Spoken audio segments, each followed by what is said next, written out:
The tension inside the Braxton family has always been intense, but nothing prepared fans for the emotional storm that erupts in the explosive Season 2 finale of the Braxtons on WeTV. The long-awaited sit-down between Tamar Braxton, Toni Braxton, and Trina Braxton was supposed to be a moment of healing, a space where sisters could let go of pain and finally rebuild what fame, pressure, and unresolved trauma have chipped away at for years. But instead of closure, viewers witness a heartbreaking unraveling, with Trina refusing to accept Tamar's apology for what she describes as a physical altercation, an incident that still cuts deep and leaves scars that no simple "I'm sorry" could ever erase. As the cameras roll and emotions explode, it becomes painfully clear that this family confrontation is about so much more than one fight. It's about years of silence, favoritism, misunderstanding, and the unspoken wounds that have slowly poisoned their bond. The moment begins quietly, almost deceptively calm. The sisters, carefully seated for what they believe will be a straightforward conversation, try to navigate around bubbling resentment. For years, the emotional dynamics within the Braxton family have placed Tamar at the center. Sometimes as the firecracker, sometimes as the scapegoat. This time she walks in hoping to end the cycle. She wants to own her mistakes, clarify her intentions, and finally have her sisters see her for who she really is. Not the version they've painted in frustration, but as soon as the conversation begins, old patterns resurface. Trina, still visibly hurt, carries a weight she has never fully unpacked, and her words show just how much of that pain she's been holding inside.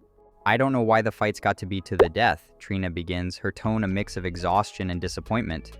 "It can't just be an argument or disagreement, everybody's fine and this is not a war." She pauses, letting the words settle.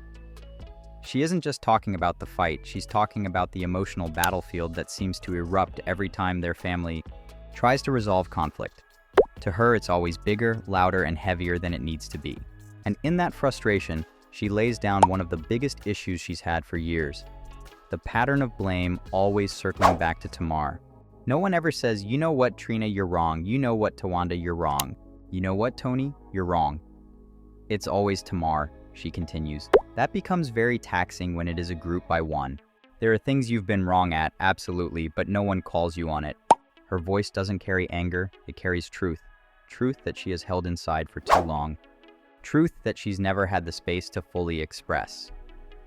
For Trina, the fight wasn't just a moment of physical contact, it symbolized something deeper. It symbolized the breaking point of years of feeling dismissed, overshadowed, and unheard. Then she reveals what hurt her most.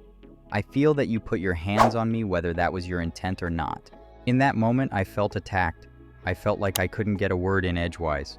My loyalty, everything our sisterhood stood on, was being challenged, and it wasn't a conversation. It was an attack." Her confession is raw, vulnerable. It's the kind of emotional honesty families avoid because it forces them to confront truths too painful to say out loud.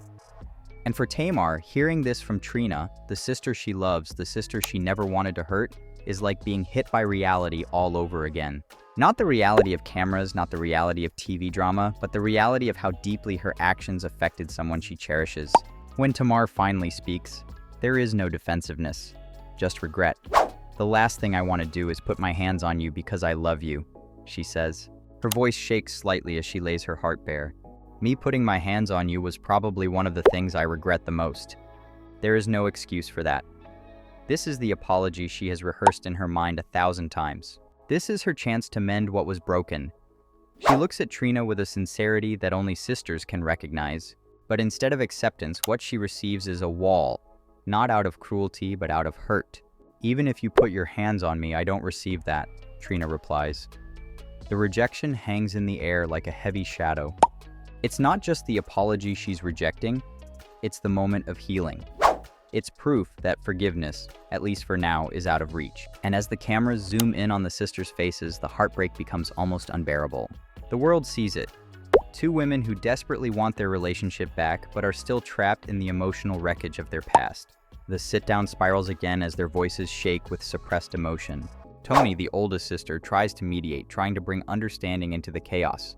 But even she struggles to balance fairness with her own exhaustion over years of family turmoil. Meanwhile, the history that has shaped their family dynamic, loyalty, jealousy, fame, miscommunication, begins resurfacing in every word they speak.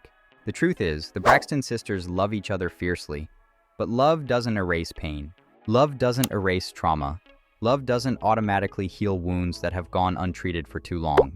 And for Trina, accepting the apology isn't about being dramatic. It's about honoring her own hurt, acknowledging her own emotional boundaries, and not pretending everything is okay just because the world is watching. The moment also taps into something deeper, the complicated role Tamar has played in the family. She has always been the emotional one, the outspoken one, the sister with the loudest voice and the biggest personality. And with that comes pressure. Pressure to be the villain when things go wrong. Pressure to take blame even when it's not hers.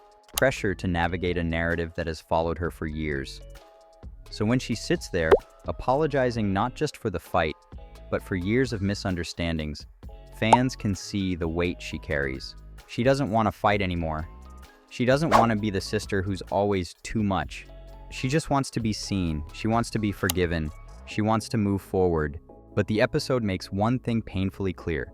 Healing isn't linear, and forgiveness doesn't happen on demand. As the conversation continues, the underlying tension between how each sister handles conflict becomes painfully obvious. Trina is methodical, measured, and internal. Tamar is emotional, expressive, and reactive. These differences aren't flaws.